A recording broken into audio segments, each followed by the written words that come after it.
Kho sách nói Cha giàu cha nghèo, tác giả Robert Kiyosaki và Sharon Lechter, thể loại, tâm lý và kỹ năng sống. Cha giàu cha nghèo tập 1 chương 6, trong mỗi chúng ta đều ẩn chứa những tiềm năng to lớn, những năng khiếu bẩm sinh. Tuy nhiên, điều kìm nén chúng ta chính là sự thiếu tự tin. Khi rời trường, hầu hết chúng ta đều biết rằng thế giới thực ngoài cửa trường học đòi hỏi những điều khác ngoài các điểm số. Những từ như gan góc, can đảm, bạo dạn, khéo léo, táo bạo, kiên quyết, tài giỏi mới là những từ quan trọng trong câu chuyện tương lai của chúng ta chứ không phải là những điểm số.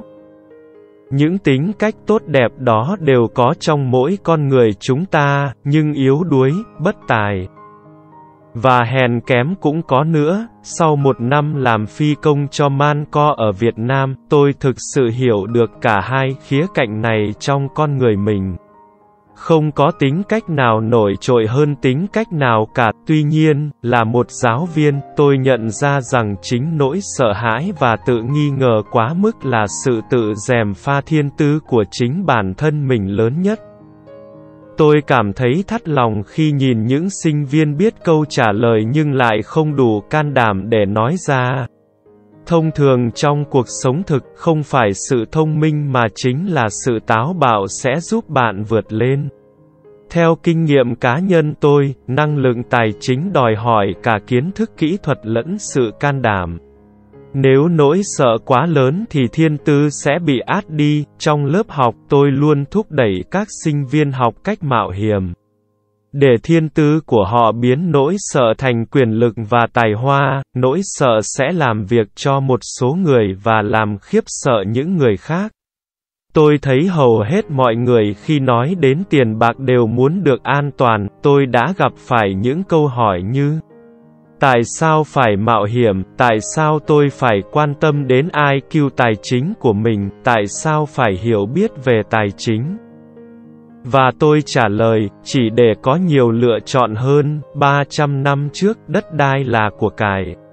Vì vậy có đất là có vàng. Ngày nay là thời đại thông tin, ai có những thông tin đúng lúc nhất người đó sẽ làm giàu. Vấn đề là các thông tin bay vòng quanh thế giới bằng tốc độ ánh sáng. Loại của cải mới này không bị ngăn chặn bởi những đường biên giới như với đất đai và nhà máy. Nó thay đổi nhanh hơn và đột ngột hơn. Số lượng các nhà đa triệu phú gia tăng một cách đầy ấn tượng. Tuy nhiên, cũng không ít người bị rơi lại phía sau. Ngày nay, tôi thấy rất nhiều người phải đấu tranh với cuộc sống thường thì họ cố làm việc chăm chỉ hơn. Đơn giản vì họ còn gắn bó với những quan niệm cũ, họ muốn mọi thứ đều theo lệ thường. Họ phản đối các thay đổi. Tôi biết rằng có những người bị mất việc hay mất nhà, và họ đổ thừa mọi thứ cho công nghệ, cho nền kinh tế hay cho ông chủ của họ. Đáng buồn là họ không hề nhận ra rằng chính họ mới là vấn đề.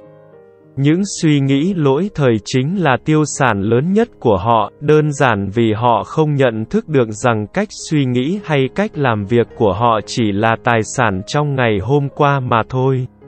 Mà ngày hôm qua thì đã qua rồi. Một hôm, khi tôi đang hướng dẫn một nhóm học viên cách chơi một trò chơi có tên là vòng quay tiền mặt, thì một phụ nữ tình cờ đến lớp học và tham dự vào cuộc chơi. Người phụ nữ này vừa mới ly dị, bị cháy túi vì những thỏa thuận ly hôn nên bà đang phải đi tìm một giải pháp. Trò chơi vòng quay tiền mặt của tôi được thiết kế để giúp mọi người hiểu được tiền bạc làm việc như thế nào.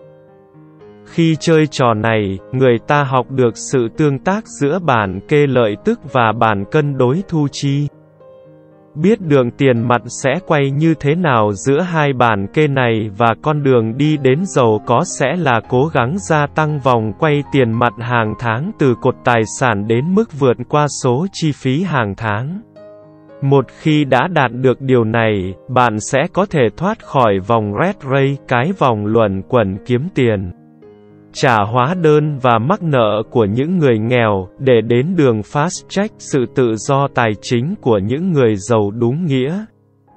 Với trò này, một số người thích, một số người không thích, còn một số khác lại bỏ qua. Ngay ở vòng đầu người phụ nữ đã nói ở trên rút chúng một lá bài có hình chiếc du thuyền trên đó.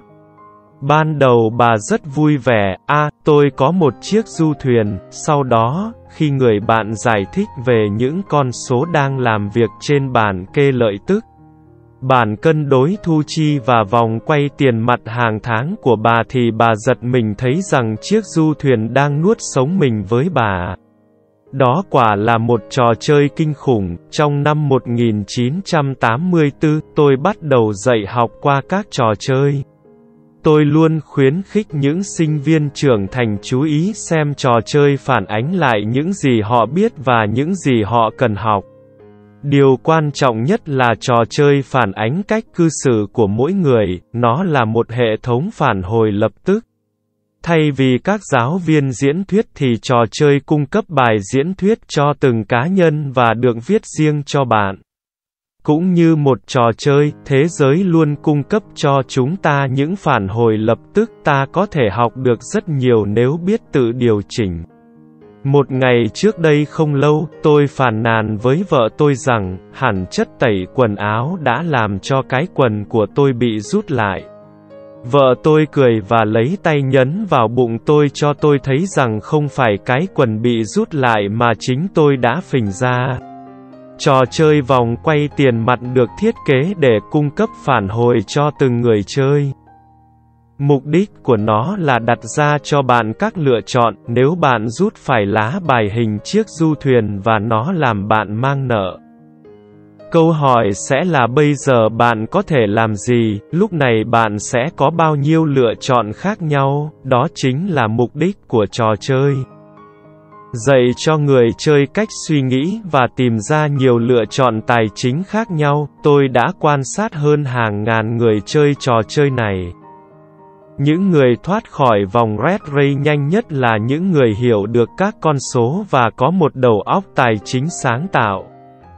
Họ nhận biết được nhiều lựa chọn khác nhau. Những người mất thời gian lâu nhất là những người không quen thuộc với các con số và thường không hiểu được quyền lực của sự đầu tư. Thường thì những người giàu mới chính là những người sáng tạo và chịu mạo hiểm hơn cả. Có những người chơi trò vòng quay tiền mặt kiếm được rất nhiều tiền trong trò chơi, nhưng họ không biết phải làm gì với nó cả. Hầu hết những người này đều không thành công về tài chính trong cuộc đời thực, dường như những người khác đang vượt qua họ mặc dù họ có tiền trong tay. Và đó cũng là một sự thực trong cuộc sống, lắm người có rất nhiều tiền nhưng không có tiến bộ gì về tài chính cả. Hạn chế các lựa chọn của mình cũng giống như cố bám lấy những quan niệm cũ. Một người bạn thời trung học của tôi hiện đang làm 3 công việc một lúc. 20 năm trước, anh ta là người giàu nhất trong số các bạn học. Khi đồn điền làm đường ở địa phương bị đóng cửa, công ty của anh ta cũng suy sụp theo. Trong đầu anh ta chỉ có một lựa chọn duy nhất, làm việc tích cực hơn. Vấn đề là anh ta không thể tìm được một công việc tương đương và những thâm niên làm việc như ở công ty cũ. Kết quả là anh ta có dư khả năng cho công việc hiện tại nhưng vẫn phải chấp nhận một mức lương thấp hơn.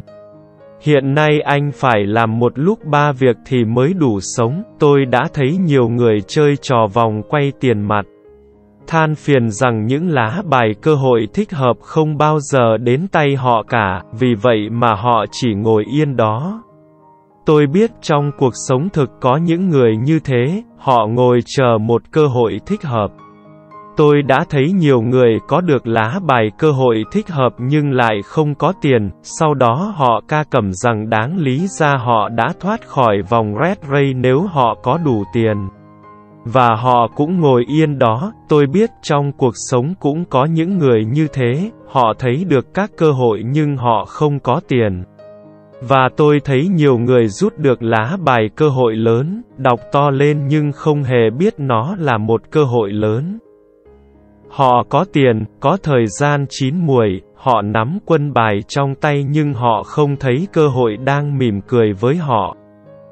Họ không biết kế hoạch tài chính của họ có thể giúp họ thoát khỏi vòng rat race như thế nào. Và tôi biết trong cuộc sống có nhiều người như thế hơn cả những người kia cộng lại, hầu hết mọi người đều có những cơ hội vụt sáng ngay trước mắt nhưng không thấy được nó. Phải mất cả năm sau họ mới nhận ra nó, lúc đó thì những người khác đã giàu lên rồi. Nếu có sự thông minh tài chính, bạn sẽ có nhiều lựa chọn hơn, nếu bạn không có một cơ hội nào cả. Bạn có thể làm gì để cải thiện tình hình tài chính của mình? Nếu bạn có cơ hội mà không có tiền và không thể mượn ngân hàng được thì bạn có thể làm gì để tận dụng cơ hội đó? Nếu các linh cảm của bạn sai lầm và mọi tính toán đều thất bại, bạn sẽ làm gì để biến một xu thành $1 triệu? Đó chính là sự thông minh tài chính. Thông minh tài chính là khả năng bạn có thể nghĩ ra bao nhiêu giải pháp tài chính khác nhau để xoay sở một vấn đề. Thông minh tài chính là chuyện bạn có khả năng sáng tạo như thế nào trong khi giải quyết các vấn đề tài chính. Hầu hết mọi người chỉ biết một giải pháp, làm việc tích cực tiết kiệm và vay mượn. Vậy tại sao phải cố tăng sự thông minh tài chính? Bởi vì có như vậy bạn mới có thể tạo ra vận may cho chính mình. Mới biết cách nắm lấy tất cả những gì xảy ra và làm cho nó tốt đẹp hơn. Rất ít người nhận biết được rằng vận may là do con người tạo ra. Và tiền bạc cũng vậy, nếu bạn muốn được may mắn và kiếm được nhiều tiền hơn mà không phải làm việc quá sức, khi ấy sự thông minh tài chính là rất quan trọng. Nếu bạn thuộc típ người chờ thời, bạn sẽ phải chờ rất lâu.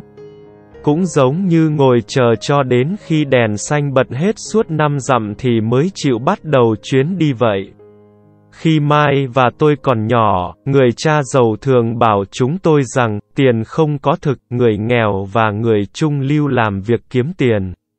Còn người giàu làm ra tiền, các con càng nghĩ tiền bạc là có thực thì các con càng phải làm việc vất vả hơn cho chúng.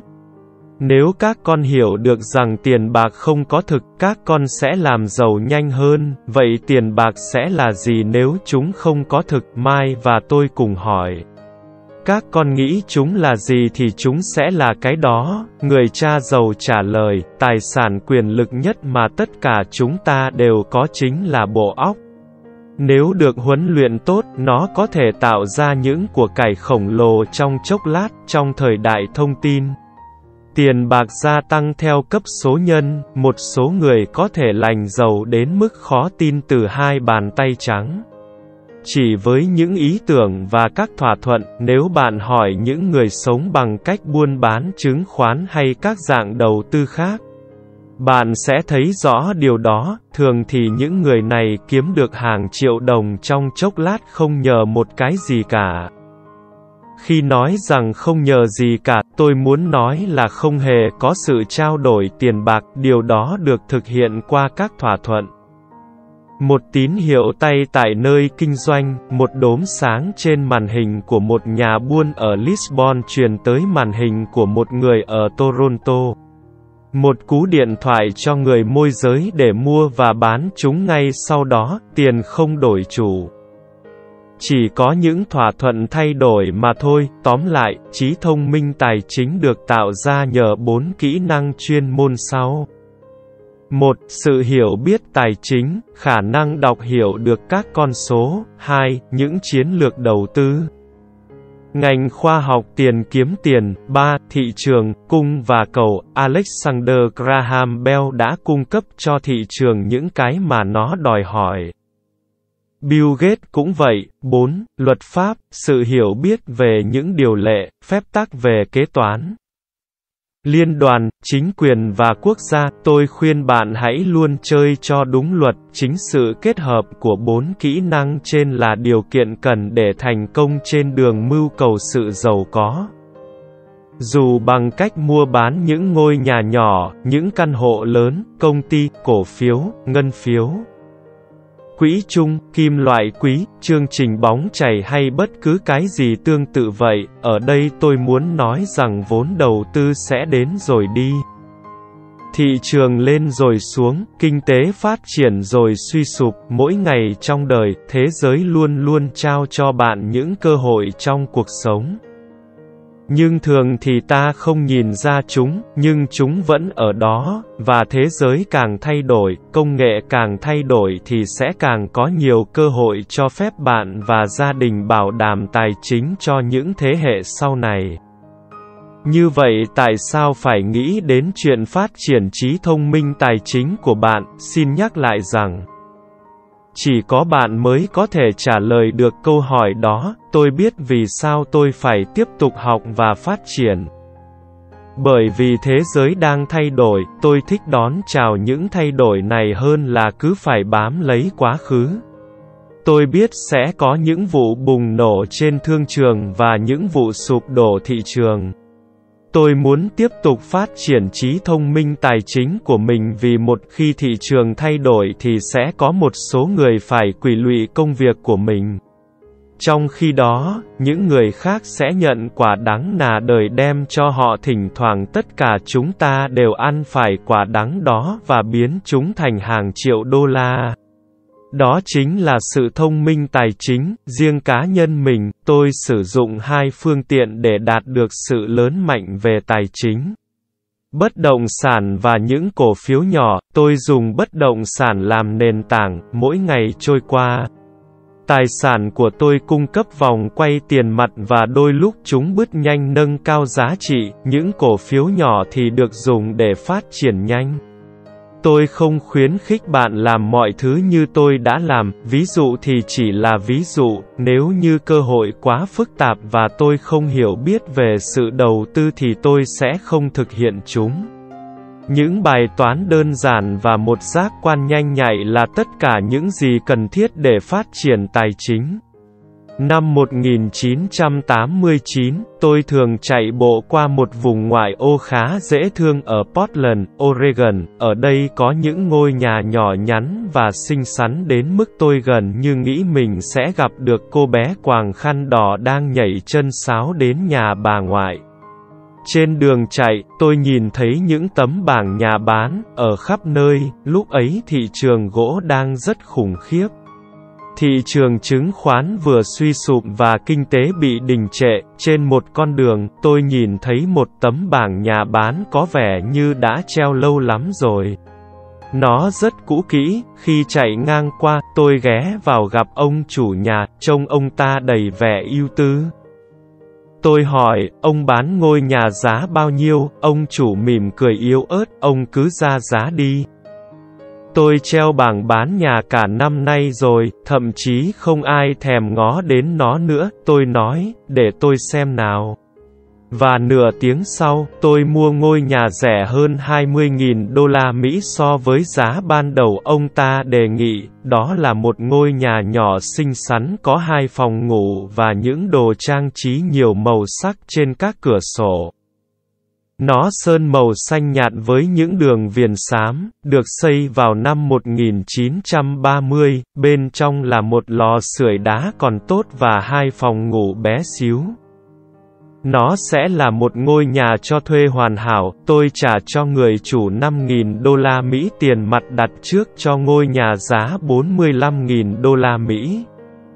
Mà thực sự nó đáng giá đến 65.000 đô la Mỹ. Người chủ vui vẻ rời đi, làm như thoát nợ vậy, và người thuê nhà đầu tiên chuyển đến một giáo sư đại học địa phương. Sau khi trả hết mọi thứ nợ nần và các chi phí quản lý, tôi bò túi được khoảng 40 đô la Mỹ mỗi cuối tháng.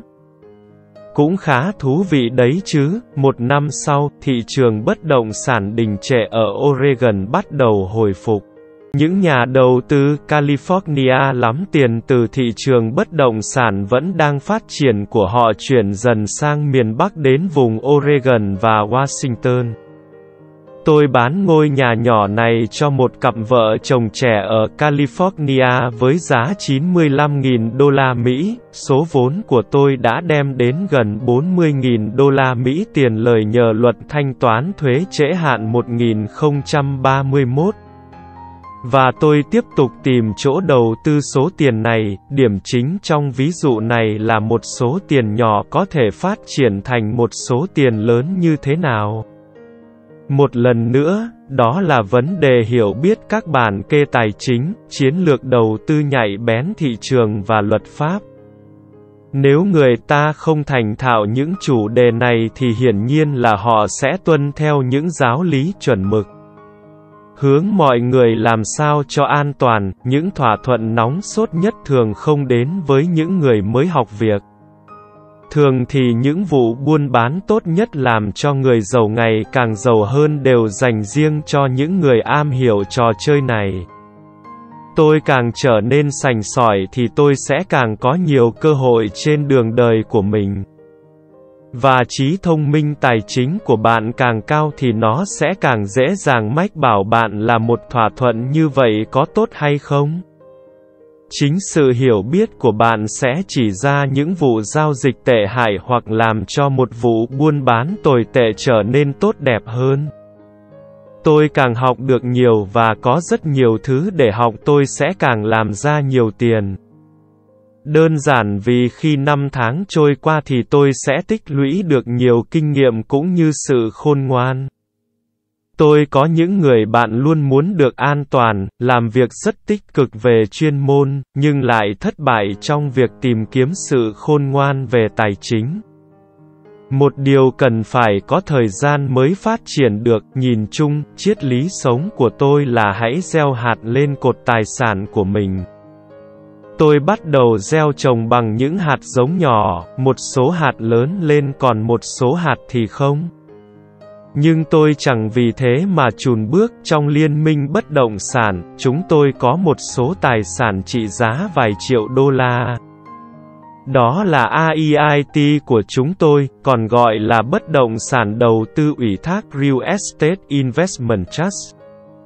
Điều tôi muốn làm rõ ở đây là phần lớn trong vài triệu đô la này đều bắt đầu từ những số đầu tư nhỏ từ 5.000 đô la Mỹ đến 10.000 đô la Mỹ. Toàn bộ số tiền này đều thuận lợi trong việc bắt kịp một thị trường phát triển nhanh chóng. Tăng số miễn thuế, buôn bán trao đổi vài lần trong nhiều năm, chúng tôi cũng sở hữu một danh mục vốn đầu tư chứng khoán. Bao quanh là một liên minh mà vợ chồng tôi gọi là quỹ chung cá nhân. Chúng tôi có những người bạn giao dịch buôn bán với những nhà đầu tư như chúng tôi và có một số tiền phụ thêm mỗi tháng để đầu tư tiếp tục. Chúng tôi mua những công ty riêng vừa mới cổ phần hóa trong thị trường chứng khoán Mỹ hay Canada để đầu cơ. Chấp nhận mạo hiểm cao, chúng tôi đã từng mua 100.000 cổ phần với giá mỗi cổ phần là 25 xu trước khi cổ phần hóa một công ty. 6 tháng sau, công ty được lên danh sách và 100.000 cổ phần này trị giá mỗi phần 2 đô la Mỹ. Nếu công ty được quản lý tốt, cái giá sẽ tiếp tục tăng lên và mỗi cổ phần có thể lên diện 20 đô la Mỹ hay hơn nữa. Có những lúc 25.000 đô la Mỹ của chúng tôi lên đến 1 triệu đô trong vòng chưa đầy một năm. Đây không phải là một trò may rủi nếu bạn biết bạn đang làm gì. Chứ không phải chỉ quăng tiền vào vụ giao dịch rồi ngồi nhà cầu nguyện, cần phải sử dụng kiến thức chuyên môn. Sự khôn ngoan và lòng say mê trong trò chơi này để hạn chế rủi ro. Dĩ nhiên có nhiều rủi ro là không thể tránh được. Nhưng chính trí thông minh tài chính sẽ giúp bạn cải thiện tình hình. Đó là lý do đầu tiên mà tôi không ngừng khuyến khích mọi người đầu tư nhiều hơn vào việc giáo dục kỹ năng tài chính hơn là vào các cổ phần, bất động sản hay những thị trường khác. Càng khôn khéo, bạn sẽ càng có nhiều cơ hội đánh bại đối thủ. Những cuộc chơi chứng khoán mà cá nhân tôi đầu tư vào đối với nhiều người thường là quá mạo hiểm và tôi hoàn toàn không khuyến khích bạn làm như vậy. Tôi đã chơi trò chơi này từ năm 1979 và thường được trả nhiều hơn số phần mà đúng ra mình sẽ được hưởng. Nhưng có thể bạn sẽ bắt đầu cuộc sống của bạn theo một cách khác, sao cho bạn có khả năng biến 25.000 đô la Mỹ thành 1 triệu trong một năm mà ít phải mạo hiểm nhất. Những điều tôi đã làm chỉ là những giọt nước nhỏ trong biển cả, nhưng với một cá nhân trung bình thì số thu nhập không trả lãi hơn 100.000 đô la một năm cũng đã là khá tốt và muốn đạt được cũng không khó lắm, tùy thuộc vào thị trường và độ nhanh nhạy của bạn. Bạn có thể làm được điều đó trong khoảng thời gian từ 5 đến 10 năm, nếu bạn giữ cho mức sống của mình ở mức phải chăng thì 100.000 đô la thu nhập bổ sung là rất dễ chịu, bất kể bạn có làm việc hay không, bạn có thể làm việc nếu bạn thích hay nghỉ ngơi nếu bạn muốn. Nhưng nên sử dụng hệ thống thuế vụ của chính quyền theo ý mình hơn là để chống lại mình. Nền tảng của tôi là những bất động sản phát sinh thu nhập, tôi thích bất động sản vì chúng ổn định và thay đổi rất chậm. Tôi cố giữ cho nó bền vững, vòng quay tiền mặt khá ổn định và nếu quản lý tốt thì ta hoàn toàn có cơ hội tăng giá trị của nó lên. Vẻ đẹp của một nền tảng bất động sản bền vững là đôi khi nó cho phép chúng ta mạo hiểm hơn một chút với những chứng khoán đầu cơ. Nếu tôi thu được nhiều lợi nhuận từ thị trường chứng khoán, tôi sẽ trả thuế cho lợi nhuận thu được từ việc bán tài sản. Sau đó đầu tư phần còn lại vào bất động sản để có thể một lần nữa làm kiên cố hơn nền tảng tài sản của mình. Một lời cuối cùng về bất động sản, tôi đã du lịch khắp nơi trên thế giới và tại mỗi thành phố. Tôi đều nghe người ta nói rằng bạn không thể mua được bất động sản với giá rẻ, đó không phải là kinh nghiệm của tôi. Ngay cả ở New York, Tokyo hay Bangkok vẫn có những cơ hội tốt mà người ta không chú ý đến. Vì vậy, khi tôi nghe người ta bảo rằng, anh không làm được như vậy ở đây đâu, tôi sẽ nhắc nhở họ rằng thực ra câu nói đó chính là tôi không biết làm sao để làm như vậy ở đây. Bạn chỉ có thể nhìn thấy những cơ hội tốt bằng cái đầu của bạn và bằng sự nhạy cảm về tài chính đã được huấn luyện. Hầu hết mọi người không giàu lên được đơn giản vì họ không được huấn luyện về tài chính để nhận ra những cơ hội ngay trước mắt. Trong chương cuối cùng, tôi đưa ra 10 bước mà tôi đã đi trên con đường tự do tài chính của mình. Nhưng phải nhớ là hãy tìm thấy niềm vui trong đó, đây chỉ là một trò chơi, thỉnh thoảng bạn chiến thắng và đôi lúc bạn phải học hỏi. Nhưng hãy vui đùa với nó, hầu hết mọi người không bao giờ chiến thắng vì họ sợ phải thất bại. Trong trường, chúng ta học rằng phạm lỗi là một điều xấu, và nếu phạm lỗi chúng ta sẽ bị phạt. Tuy nhiên, nếu bạn nhìn lại quá trình học tập của con người, bạn sẽ thấy chúng ta học bằng cách phạm lỗi. Chúng ta học đi bằng cách té, nếu chúng ta không bao giờ té ngã thì chúng ta sẽ không bao giờ đi được. Tập chạy xe đạp cũng thế, tôi đã bị vài vết sẹo trên đầu gối khi tập xe, nhưng ngày nay tôi có thể lái một chiếc xe đạp mà không cần suy nghĩ. Và làm giàu cũng vậy thôi, nhưng không may, lý do chính mà hầu hết mọi người không giàu lên được là vì họ sợ mất mát. Những người chiến thắng không sợ sự thất bại, nhưng chính những người thất bại lại sợ điều đó. Thất bại là mẹ thành công, những người né tránh sự thất bại cũng sẽ không gặp được thành công. Tôi xem tiền bạc cũng như môn quần vợt vậy, tôi chơi tích cực, phạm lỗi rồi sửa chữa. Phạm lỗi nhiều hơn, sửa chữa nhiều hơn và ngày càng giỏi hơn, nếu thua, tôi sẽ đi ngang qua cái lưới. Bắt tay đối thủ, mỉm cười và nói, thứ 7 tới gặp lại nhé, từ kinh nghiệm của mình. Tôi chia đầu tư ra làm 2 dạng, một dạng thứ nhất và thông thường nhất là mua đầu tư trọn gói. Nhà đầu tư gọi điện cho một đại lý bán lẻ, ví dụ như công ty bất động sản, nhà buôn cổ phần chứng khoán hay người lập kế hoạch tài chính để mua một cái gì đó. Có thể là một quỹ chung, một AIIT, một cổ phần hay một ngân phiếu, đó là một cách đầu tư đơn giản và nhanh gọn. Cũng đơn giản như một người mua hàng đi đến cửa hàng máy tính và mua cả cái máy tính nằm ngay trên kệ vậy. 2. Dạng thứ hai là tạo ra đầu tư. Những nhà đầu tư dạng này thường thu thập các thỏa thuận. Cũng giống như người ta mua từng linh kiện máy tính về và ráp lại vậy, đó là một dạng làm theo yêu cầu. Tôi không hề biết gì về chuyện ráp máy tính cả, nhưng tôi biết làm thế nào để ráp từng mảnh cơ hội lại với nhau. Hoặc tôi biết ai có thể làm điều đó. Một nhà đầu tư theo dạng thứ hai có thể gọi là một nhà đầu tư chuyên nghiệp. Có khi phải mất hàng năm mới ráp được các mảnh này lại, và cũng có khi không thể nào gom chúng lại được. Người cha giàu luôn khuyến khích tôi trở thành một nhà đầu tư dạng thứ hai, khi đó thì việc học cách ráp các mảnh này lại là rất quan trọng vì đó là một chiến thắng to lớn. Và đôi lúc nếu bạn đi ngược dòng nước thì đó cũng sẽ là một thất bại khổng lồ, nếu muốn trở thành một nhà đầu tư chuyên nghiệp. Bạn cần phát triển 3 kỹ năng chính, những kỹ năng này bổ sung thêm vào 4 kỹ năng yêu cầu để trở thành một người có sự thông minh tài chính. 1. Làm thế nào để tìm ra một cơ hội làm mà người khác bỏ lỡ? Bằng đầu óc, bạn có thể nhìn thấy những thứ mà người khác không nhìn được bằng mắt thường. Ví dụ, một anh bạn mua một ngôi nhà cũ kỹ ọp ẹp trông như một ngôi nhà ma vậy, mọi người tự hỏi tại sao anh ta lại mua nó. Điều anh thấy được còn người khác không thấy chính là vì ngôi nhà đi kèm với 4 lô đất phụ thêm.